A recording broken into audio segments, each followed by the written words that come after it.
Okay, simple Italian. When I talk about simple Italian, I'm not talking about me, I'm talking about the dish I'm going to make. Years ago, I think it's been almost 30 years now, I had a gelateria in DC. And my partner, his name was Salvatore, he cooked a real simple tomato dish. He just said, oh, it's my pomodoro sauce. And I was still cooking and simmering for hours and hours and hours. And he made this simple little sauce, and it takes him about 5 minutes. And I've been making it for myself ever since. And I put it on everything. I put it on chicken, I put it on fish, I put it on scallops, or I just simply put it on pasta. So to start, of course, extra virgin olive oil. Don't be afraid to put plenty of olive oil in there. That's where the flavor's coming from.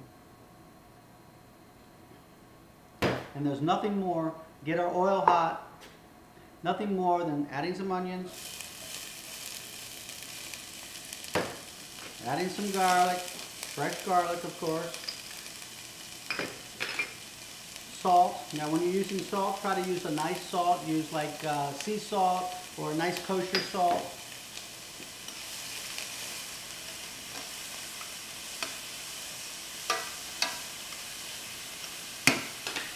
Always fresh ground pepper.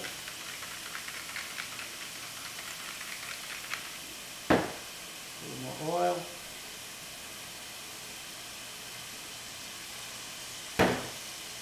Smell that garlic? Wonderful. Onion and garlic, we're only going to cook them until the onions start to get translucent. We don't really want to brown the garlic.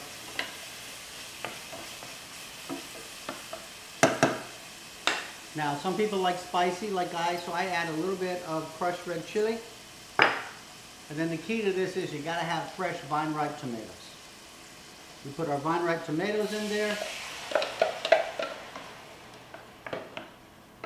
And if you like it a little bit saucier, you can always add a little bit of diced tomato and juice. But if you do add diced tomato and juice, make sure that you're using about 75% of the fresh tomatoes and just a small amount of the tomatoes from the can. And of course, if you're using tomatoes, you want to get the really best, highest quality diced tomato that you can get. That's it. That's all we're going to do. We're going to take this, keep the heat on high. We'll put a lid on, and we're going to boil that for 5 minutes. Take the lid off, and we're done. The other key thing to this is to putting fresh basil. Now you get nice fresh basil leaves. There's no reason to chop it up. Just take it and break it up with your hands.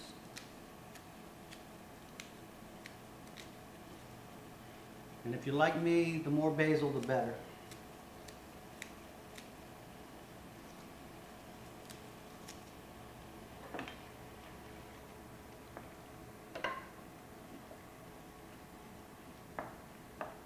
Let's test the seasoning.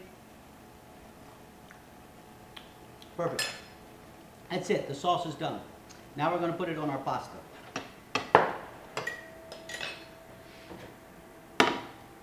My favorite pasta is rigatoni. And one of the things that a lot of people don't tell you about, the key to making pasta taste really good is, once you have the sauce, once you have the pasta, you can't take the pasta, heat it up in water like a lot of people do, and then pour the sauce on top. You've got to saute the pasta in the sauce.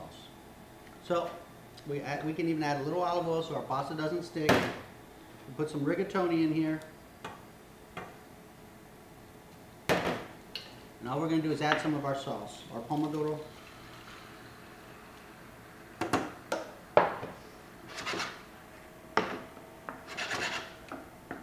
Just going to let that cook down for a minute.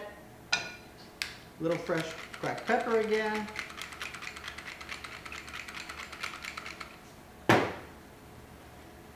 And of course, a little Parmesan Reggiano.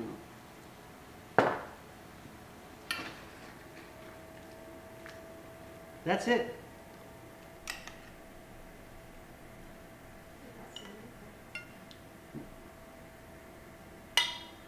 Now tell me, that wouldn't make a great meal, and it took all of 5 minutes. Bellissima.